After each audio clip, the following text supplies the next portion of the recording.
ayoko talaga sa kanya. Bes, ayan siya oh, yung pet peeve mo. Hi! Panira ng araw. Okay, class, break time muna tayo. Hala, naiwan kay bakit kong pagkain. Scarlett to, may sobra pa ako. Baka gutom ka na. Talaga? Bibigyan mo ko? Oo, ano ka ba? Gusto ko maging close tayo. Parang bumabait tong pet peeve ko ah. Hala, may quiz pala tayo. Bes, sabay tayo mag-review mamaya ha? Naku, sorry Bes. Kakain kasi kami ng jowa ko mamaya. Di mo ba kaya mag-isa? Ano ba yan? Ako na lang, sabay tayo mag-review. Tsaka, may reviewer din ako dito oh. Ayan na naman siya. Sure ka? Ako talaga yung gusto mo kasabay mag-review? Oo naman, ba't naman hindi? Idol nga kita kasi ang talino mo eh. Sige na nga. Okay class, para sa activity natin today, pili kayo ng partner nyo. Best, partner tayo ah. Sorry na best, partner na kasi kami ng baby loves ko eh. Partner na kami ng baby loves ko eh. Tayo na lang yung partner Scarlett. Ikaw na naman. Buti ka pa, gusto mo ako makapartner. Ayan, perfect! Partner kayo ng pet peeve mo. Ha? Best! Pet peeve mo pala ako? After mo siraan sa amin yan, BFF na kayo ngayon? Samantha! Samantha, magpapaliwanag ako. Oh, ba't nandito ka? Pet peeve mo ako, di ba? Umalis ka na. Oo, pet peeve kita. Dati. Kasi ang sungit mo sa akin eh. Tapos palagi mo ako iniinis. Alam mo kung bakit? Kasi gusto kita. Ha? Wala, never mind. Samantha!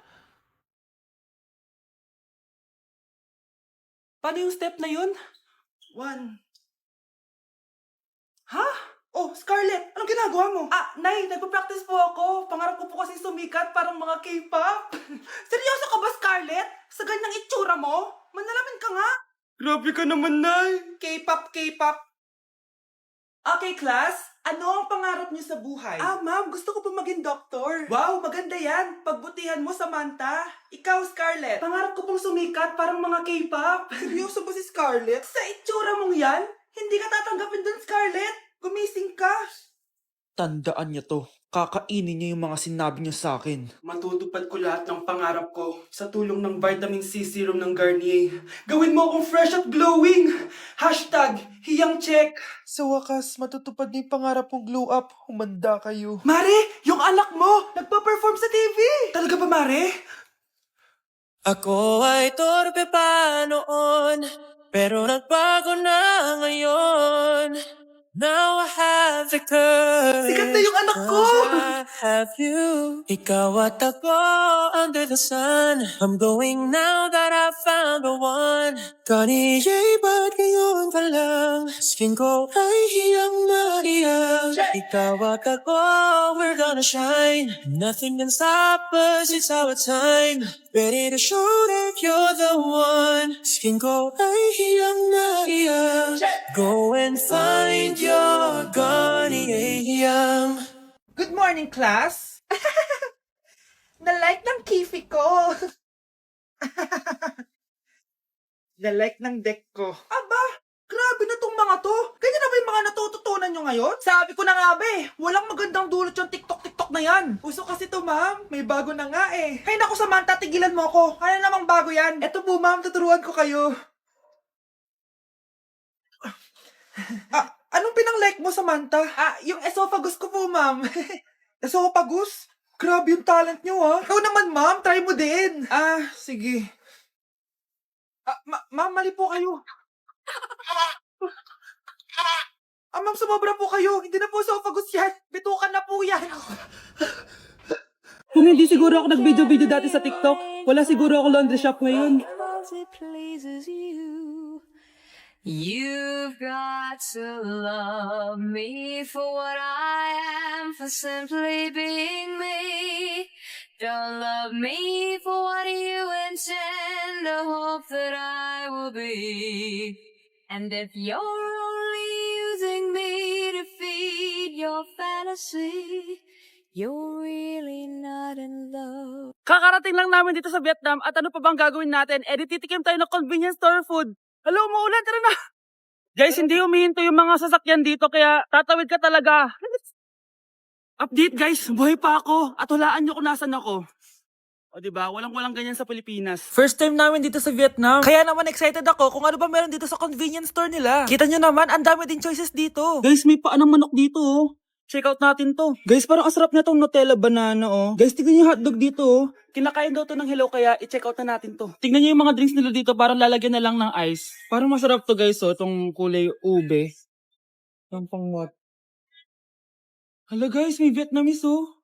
Sarap! Check out ko din yan. Grabe, bakit ang mahal? 345,000? Tikman na natin. Una natin tong Nutella banana. Guys, tignan nyo.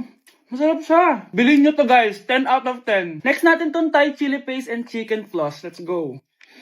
Medyo malansa siya guys. Ito yung nasa loob niya. Sarap. 10 out of 10 din to guys. So ito daw. Tignan natin. Puro laman. Oo nga. Sobrang sarap, walang eme. Sarap. Ano naman ito, pusa? Sorry po. Ay. Ala, sarap nito. Sarap niya.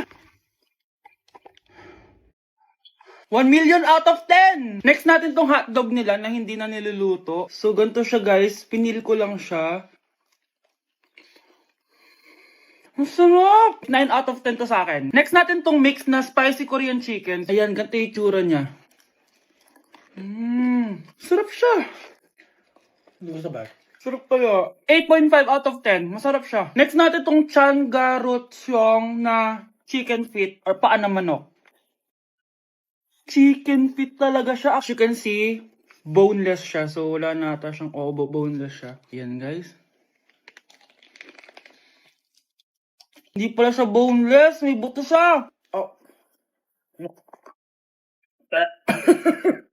Ayoko siya. 2 over 10 lang siya talaga, guys. Okay, next naman itong mga barbecue nila. Ayan, iba't ibang flavor siya. 6 over 10 lang to sa akin. Okay guys, next ito, parang chicken ata. May lasa siyang efficacy and oil. Ayoko to. 3 over 10 lang to sa akin. Ito guys, medyo spicy. Oo nga, lasang speakers and oil. Okay lang naman. 4 out of 10. Okay, next, itong empanada nila. Base sa texture na para siyang hopya. Tama nga ako guys, lasa siyang hopya. 5 out of 10 to sa akin. So last but not the least, itong leche flan nila. Ban flan yung pangalan. So wala sa bibigyan na kutsara. Para siyang leche flan na hindi sobrang tamis. So 7 out of 10. So yun lang naman guys. Kung gusto ng part 2, comment lang kayo dyan. Bye! Hi, Bes! Oh, Bes, kamusta ka naman? Okay lang. Bes, may charger ka ba neto? Lobat na kasi ako eh. Ay, sorry Bes, wala ko ng charger niyan. Iba na kasi charger neto eh. Tara Bes, picture tayo pang My Day. Ay, dito na lang Bes, malino camera neto. Syempre bago. Oo na Bes, ikaw na naka-iPhone 16. Gusto mo din ba ng iPhone 16 Bes? Pwes, sumali ka na sa 33 Multi-Millionaires Dance Challenge para may chance ka na manalo ng iPhone 16. Everyone can join Color Game. On your phone, it's so fun to play. Winner got a color game. On the go, there's always a game. One click away, got along. It's a lucky day. It's a lucky day. Winner got a color game. Wishes come true if you play. Madali lang pala, Bes. Sige, sasali na ako. Like sugar on my tongue, tongue, tongue. Your body's so sweet. Ayan!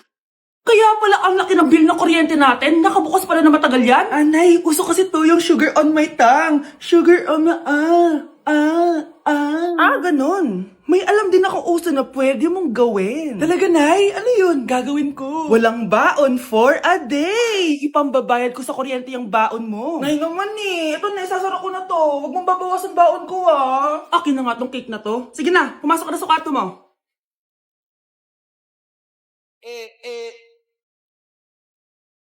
Like sugar on my tongue, tongue, tongue. Hi guys! So samahan nyo kami, pupunta tayo ng Bacolod. So ayan, nakadating na kami at pagdating nga namin, sobrang lakas ng hangin, grabe. Sa airport pa lang, ramdam ko na yung saya ng Mascara Festival. Kaya lalo ako na-excite. Hala, may paganto pa ang Horizon Management. Parang artista talaga. Char. Dahil kilala sa Chicken Inasal ang Bacolod, abay syempre kailangan natin tikman agad yan. At grabe, bagong luto tong piyaya na to, kaya sobrang lambot ng loob niya, guys. First day pa lang, ang dami na namin napuntahan. Gaya ng San Sebastian Cathedral. At dito sa The Ruins, grabe, parang ibang bansa yung feels dito. Must visit talaga to, guys. Pagkatapos nga namin gumala, nag-crave yung mga kasama namin ng seafood. Grabe, ang sasarap dito, promise. Next day is BP Day, guys. Sobrang nag-enjoy ako sa mga booth dito, guys. Una kong tinry itong Pinoy drop ball nila. Pagkatapos, eto naman, guys, yung color game. Favorite ko to nung bata ako eh. O, diba? Nanalo pa ako. Susunod ko namang tinry itong pula o puti. Madali lang naman to kasi dalawang kulay lang naman ang pagpipilian mo. At ang panghuli kong tinry ay ang bingo nila. Grabe, nakaka-tense. Alam mo yung feeling na mananalo ka na dapat tapos iba-ibang numero yung lumalabas. So dito, guys, kinakabahan na ako. Kasi naman, first time kong kakanta sa stage at sa maraming tao. Kinanta ko nga pala yung Nothing's Gonna Change My Love For You. Huy, di magsising. Grabe talaga yung suporta ng mga Bacolod nun. Kaya naman nagpakilig kami ng malala, guys. Huy, OA. First time namin to ni Hannibal siya nasa stage. Thank you so much po, BP, sa sobrang sayang experience na to. Hindi ko talaga to makakalimutan. After namin mag-perform, gumala na kami dito sa may Lacson Street. Sobrang haba pala nito. So ayun, guys, sana nag-enjoy kayo dito sa mini vlog ko and see you guys next time. Na-invite ako sa isang special event. Gagala na naman ako nito. Aba, saan ka na naman pupuntang bata ka, ha? Hindi ka talaga napipirme sa bahay, no? Nay, payagan mo na ako. Maraming artista doon, tas marami ding pagkain. O sige, pagdala mo ako na pasalubong, ha? Tsaka pa-shoutout mo ako sa mga artista doon. Yes, magre-ready na ako, Nay, ha? Oh, nauna pa kayo sa akin, be? Outfit check! This is my outfit. Actually, the theme is Purple Business Extravaganza. Basta purple, wear something purple. Let's go!